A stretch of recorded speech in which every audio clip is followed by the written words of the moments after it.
So hello, this is Victor, and this is an anti-hate video, and it's towards a video called Emoto messages from it's a response Emoto messages from water and consciousness patterns, and the upload of this video is called Esther Energia.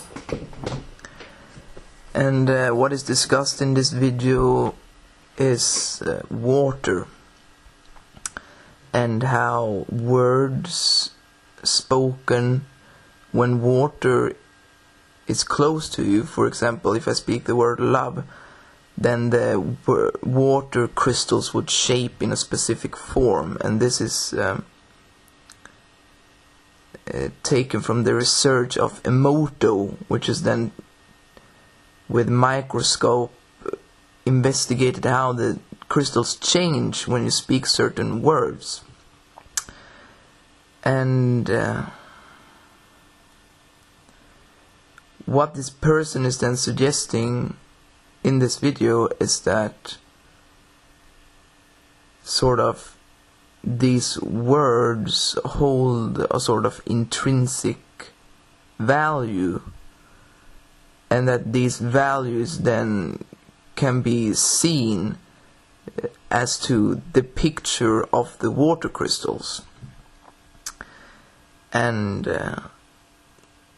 this is then shown by, for example, if you speak the word love, then you will have a beautiful golden crystal, perfectly shaped. And if you speak the word or the name Hitler, then you will basically have a completely deformed, dark thing, water puddle.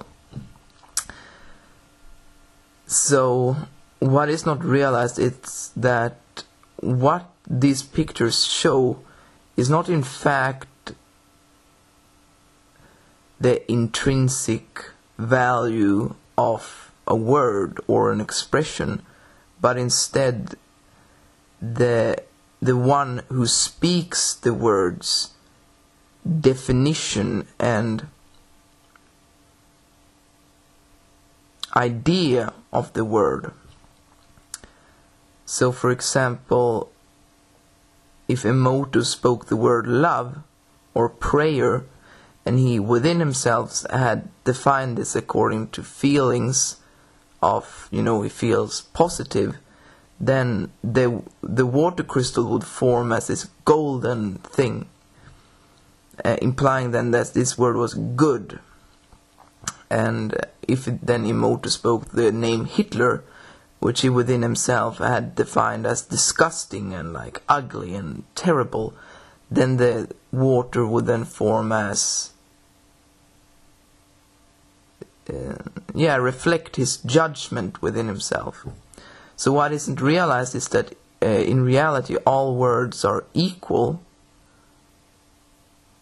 and when you remove the ego that defines and places judgments upon reality in accordance to polarity as good and bad and right and wrong, then all crystals will be equal, and there will simply be no color. And if you speak the word Hitler and if you speak the word love, it will be one and the same.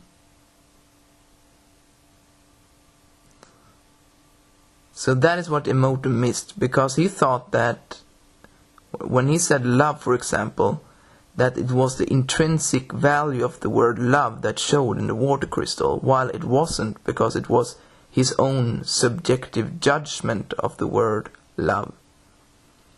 While the reality of love lived here as a practical expression, that would be the intrinsic value of the word love.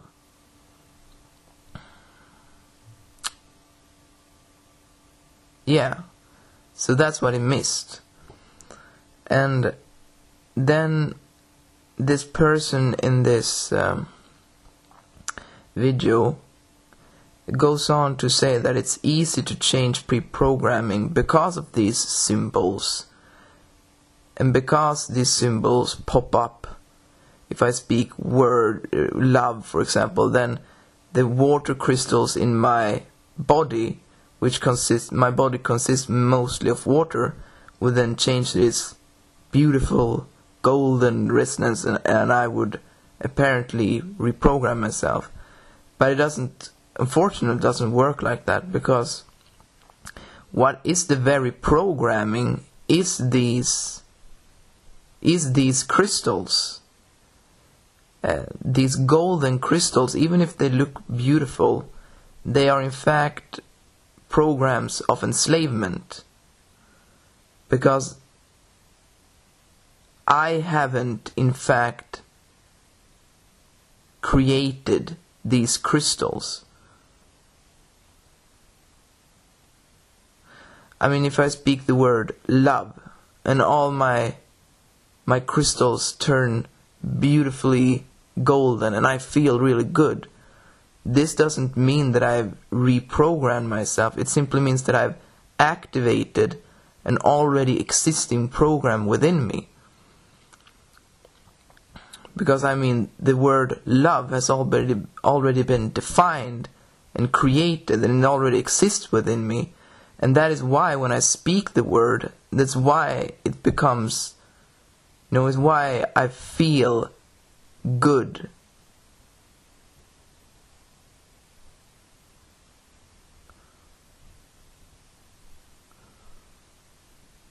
So that point is fascinating.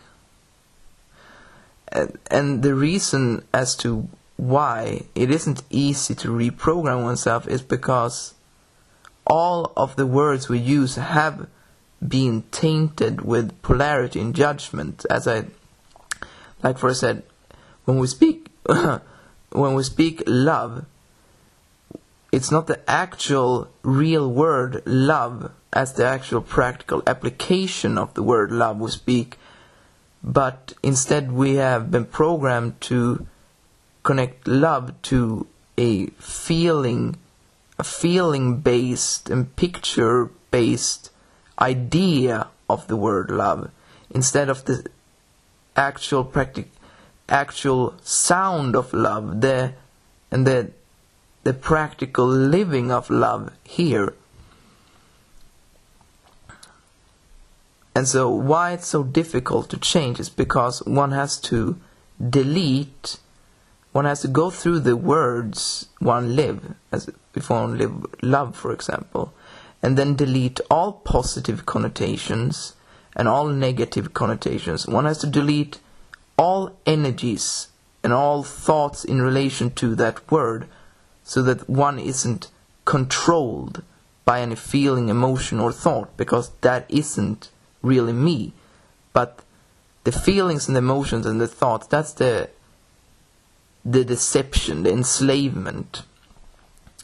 And so in order to change, I have to first delete all of that, and then I'm able to place in a definition of the word that I have created myself, that I know what it means, and I'm able to live it practically here. That is reprogramming myself. If I simply speak the word love without doing all of that work, I will simply participate in a program that already exists within me. And that is basically useless, because it's just feelings, I just feel better when I speak the word love.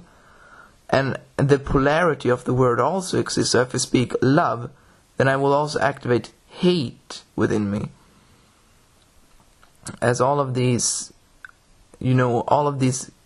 good feelings and beautiful pictures that might be connected to the word love, they must balance out. They have an opposite. So that's why it's so difficult, as I said, because it takes lots of work, self-investigation, and to go through all of these pictures, and then to be self-honest and even if it feels good, or if it's like really beautiful memories or pictures, one has to let go of them anyway to be able to clear the word and then make it possible to reprogram oneself. And that means actually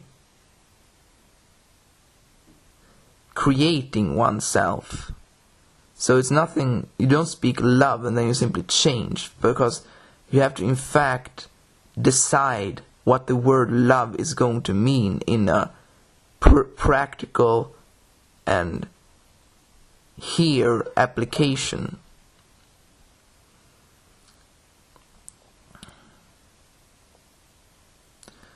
Yeah, and that's it. Okay, bye.